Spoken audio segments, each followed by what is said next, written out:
ಮಾನ್ಯ ಅಧ್ಯಕ್ಷರೇ, ಮಂಜುನಾಥ್ ಮಾನ್ಯ ಅಧ್ಯಕ್ಷರೇ, ಇಲ್ಲ ಯಾರು ನೀವು ಎದ್ದೆದ್ದು ಮಾತಾಡ್ತೀರಿ? ಯಾರು ಕೊಡ್ತಾರೆ ಅವಕಾಶ? ಅವ್ರಿಗೆ ಬೇಕಾ ಅವ್ರು ಮಾತಾಡ್ತಾರೆ, ನಿಮ್ಗೆ ಬೇಕಾಗ ನೀವು ಮಾತಾಡ್ತಾರೆ, ಇವರಿಗೆ ಬೇಕಾದ ಇವರು ಮಾತಾಡ್ತಾರೆ, ಅವ್ರು ಸರಿಯಾಗಿದೆ, ಎಲ್ಲ ಕಡೆ ಸರಿ ಆಗ್ತದೆ. ಈಗ ಇದೇ ಸಬ್ಜೆಕ್ಟ್ ಬೇಡ ರಿಪ್ಲೈ ಮಾಡುವಾಗ ನಲ್ಲಿ ಚರ್ಚೆ ಆಗಬೇಕಾದ್ರೆ ನಾನು ಈ ವಿಷಯವನ್ನು ಪ್ರಸ್ತಾಪ ಮಾಡಿದ್ದೆ.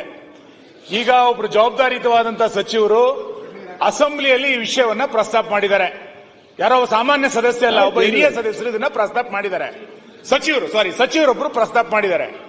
ಇದನ್ನ ಈ ಸದನ ಯಾವುದೇ ರಾಜಕೀಯ ಪಕ್ಷದ ಭೇದ ಭಾವ ಇಲ್ಲದಂತೆ ಇದನ್ನ ಅತ್ಯಂತ ಉಗ್ರ ಶಬ್ದಗಳಲ್ಲಿ ಇದನ್ನ ಖಂಡಿಸ್ತವೆ. ಯಾವುದೇ ಕಾರಣಕ್ಕೆ ಈ ರೀತಿಯಾದಂತಹ ಘಟನೆಗಳು ಯಾರ ಬದುಕಿನಲ್ಲೂ ಕೂಡ ಆಗಬಾರದು. ಇದು ಬಹಳ ಸ್ಪಷ್ಟ. ವಿರೋಧಗಳು, ವೈಷಮ್ಯಗಳು ಸಿದ್ಧಾಂತದ ಅಡಿನಲ್ಲಿ ನಡೀಲಿ. ಒಂದು ನಿಮಿಷ ಸರ್, ಸಿದ್ಧಾಂತದ ಅಡಿನಲ್ಲಿ ನಡೀಲಿ. ಕಾರ್ಯಕ್ರಮಗಳ ಮುಖಾಂತರ ಪ್ರತಿಸ್ಪರ್ಧಿಯನ್ನು ಸೋಲಿಸುವಂತ ಪ್ರಯತ್ನಗಳು ನಡೀಲಿ. ಯೋಜನೆಗಳ ಮುಖಾಂತರ ಪ್ರತಿಸ್ಪರ್ಧಿಯನ್ನ ಸೋಲಿಸುವಂತಹ ಪ್ರಕರಣಗಳು ನಡೀಲಿ. ಹನಿ ಟ್ರ್ಯಾಪ್ ಮುಖಾಂತರ ಇನ್ನೊಬ್ಬನನ್ನ ನೀವು ಕಟ್ಟಿ ಹಾಕುವಂತ ಪ್ರಯತ್ನ, ಒಬ್ಬರ ಒಳಗೆ ಇನ್ನೊಬ್ಬರೊಳಗೆ ಏನಾರ ಪ್ರಭಾವಿಗಳಿದ್ದಾರೆ ಒಬ್ರು ಸಚಿವರು ಹೇಳಿದ್ದಾರೆ. ಸುಮ್ಮನೆ ಕೂತ್ಕೊಳ್ಳಿಕ್ಕೆ ಆಗಲ್ಲ ಅಂತ ಹೇಳಿದ್ದಾರೆ. ಮಾನ್ಯ ಅಧ್ಯಕ್ಷರೇ, 48 ಜನ ಇದರಲ್ಲಿ ಟೀಮ್ 48 ಜನರ ಮೇಲೆ ಆಗಿದೆ ಅಂತ ಹೇಳಿದ್ರು. ಗೃಹ ಸಚಿವರಿಗೆ ಪತ್ರ ಮುಖೇನ ಕೊಡ್ತೀವಿ ಅಂತ ಹೇಳಿದ್ದಾರೆ. ಗೃಹ ಸಚಿವರು ದಯಮಾಡಿ ಇಲ್ಲೇ ಉತ್ತರ ಕೊಡಬೇಕು ನೀವು. ಯಾಕೆ ಅಂತಂದ್ರೆ ನಿಮ್ಮ ಜಿಲ್ಲೆಯ ಸಚಿವರದೇ ಈ ಪರಿಸ್ಥಿತಿ ಆದ್ರೆ ಇನ್ನು ಕರ್ನಾಟಕದ ಜನರ ಪರಿಸ್ಥಿತಿ ಏನು? ಯಾರು ಇದರಿಂದ ಕೈವಾಡ ಇದ್ದಾರೆ? ಅಷ್ಟು ದೊಡ್ಡ ಸಚಿವರು ಯಾರು ಇದರ ಹನಿ ಟ್ರ್ಯಾಪ್ ಅನ್ನು ಮಾಡ್ತಾ ಇದ್ದಾರೆ? ಇದಕ್ಕೆ ಸರ್ಕಾರನೇ ಇದಕ್ಕೆ ಬೆಂಬಲವಾಗಿ ನಿಂತಿದೆಯಾ ಅಥವಾ ಯಾರು ಒಬ್ಬ ವ್ಯಕ್ತಿ ಮಾತ್ರ ಬೆಂಬಲವಾಗಿ ನಿಂತಿದೆಯಾ? ರಾಜಕಾರಣಕ್ಕೋಸ್ಕರ ಏನ್ ಬೇಕಾದ್ರೂ ಯಾವ ಕಾರಣಕ್ಕೂ ಸಹಿಸ್ಲಿಕ್ಕಾಗಲ್ಲ. ನಾಳೆ ಎಲ್ಲರ ಮೇಲೂ ಬರಬಹುದು. ಮಾನ್ಯ ಅಧ್ಯಕ್ಷರೇ, ಇದು ಗೌರವದ ಪ್ರಶ್ನೆ, ಇದು ರಾಜಕಾರಣ ಅಲ್ಲ. ಇದರಲ್ಲಿ ಇದು ಗೌರವದ ಪ್ರಶ್ನೆ. ರಾಜಣ್ಣ ಅತ್ಯಂತ ಭಾವನಾತ್ಮಕವಾಗಿ ಮಾತಾಡಿದ್ರು. ರಾಜಣ್ಣನ ಪರ ಯಾರ ಜೀವನದಲ್ಲಿ ಈ ತರ ಆದ್ರೂ ಕೂಡ ಅವ್ರ ಫಲವಾಗಿ ನಾವೆಲ್ಲರೂ ಕೂಡ ನಿಲ್ಲಬೇಕು. ಹೆಂಗ್ ನಡೆಸ್ತಾರೆ ಹಿಂಗೆಲ್ಲರೂ ಕೂಡ ಹನಿ ಟ್ರ್ಯಾಪ್ ಅಂತಂದ್ರೆ? ಆಯ್ತು, ನೀವು ವಿರೋಧಿಗಳನ್ನ ನಾವು ಹೇಳ್ತೀವಿ, ಈಗ ನಿಮ್ ಗ್ಯಾರಂಟಿ ಸರಿ ಇಲ್ಲ, ನಾನು ವಿರೋಧ ಮಾಡ್ತೀನಿ. ಹನಿ ಟ್ರ್ಯಾಪ್ ಮುಖಾಂತರ ಮಾಡೋಬ್ಬರು ಕಟ್ಟಿ ಹಾಕ್ತೀನಿ ಅಂತಂದ್ರೆ ಏನ್ ನಡೆಸಿದಿರಿ ನೀವು? ದಯಮಾಡಿ ಗೃಹ ಸಚಿವರು ಇದನ್ನ ತಡ ಮಾಡ್ಲಿಕ್ಕಿಲ್ಲ.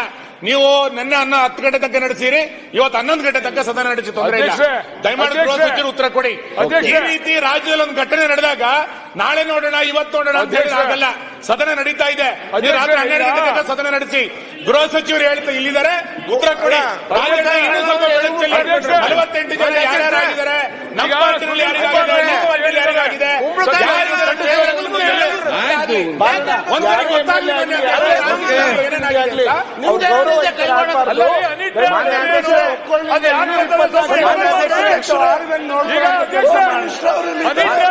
ಏನು ಅದು ಯಾರಿದ? ಆಯ್ತು, ಈಗ ಬಜೆಟ್ ಮುಗಿಸ್ತೀವಿ.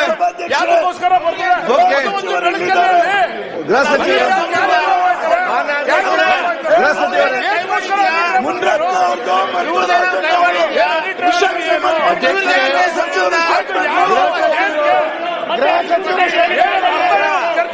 ಮಾನ್ಯ ಅಧ್ಯಕ್ಷರೇ,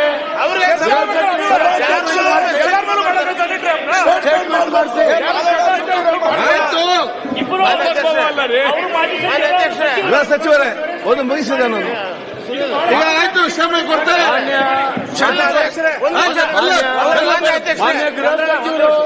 ಇದನ್ನು ಅತ್ಯಂತ ಗಂಭೀರವಾಗಿ ಆಯ್ತು. ಚಂದ್ರಬಾಬು ಯಾಕೆ ವಿಚಾರ ಸ್ಟೇಟ್ಮೆಂಟ್ ಕೊಡ್ಲಿ? ಅರಂಜನ ಬೆಲ್ಲದವ್ರೆ ಸ್ಟೇಟ್ಮೆಂಟ್ ಕೊಡ್ಲಿ. ಸನ್ಮಾನ್ಯ ಸಭಾಧ್ಯಕ್ಷರೇ,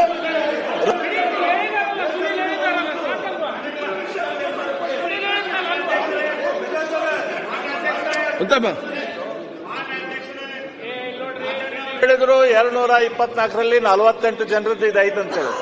ನಾನು ವಿನಂತಿ ಮಾಡ್ತೇನೆ ರಾಜಣ್ಣ ಅವರಿಗೆ, ಯಾರು 48 ಜನರ ಮೇಲೆ ಈ ಟೈಪ್ ಮಾಡಿದ್ದಾರೆ ಹೇಳಿ ಅವರು.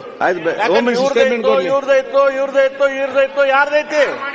ಯಾರು ಮಾಡಿದಾರ? ಏನಾಗತೈತಿ ರಾಜ್ಯದಾಗ? ಸ್ಟೇಟ್ಮೆಂಟ್ ಕೊಡ್ಲಿ.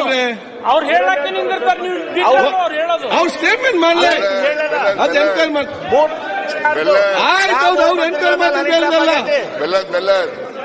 ಬರೀ ನಮ್ಮ ರಾಜ್ಯದವರೇ ಅಲ್ಲ, ಬರೀ ನಮ್ಮ ರಾಜ್ಯದವರೇ ಅಲ್ಲ, ರಾಜಣ್ಣವರೇ ಬರೀ ನಮ್ಮ ರಾಜ್ಯದವರೇ ಅಲ್ಲ, ಕೇಂದ್ರದಲ್ಲಿರ್ತಕ್ಕಂಥ ಎಲ್ಲಾ ಪಕ್ಷದ ಮುಖಂಡರು ಇದಾವೆ. ಓಕೆ, ಅದಕ್ಕೆ ತನಿಖೆ ಆಗ್ಲಿ ಅಂತ ಹೇಳೋದು ನಾನು.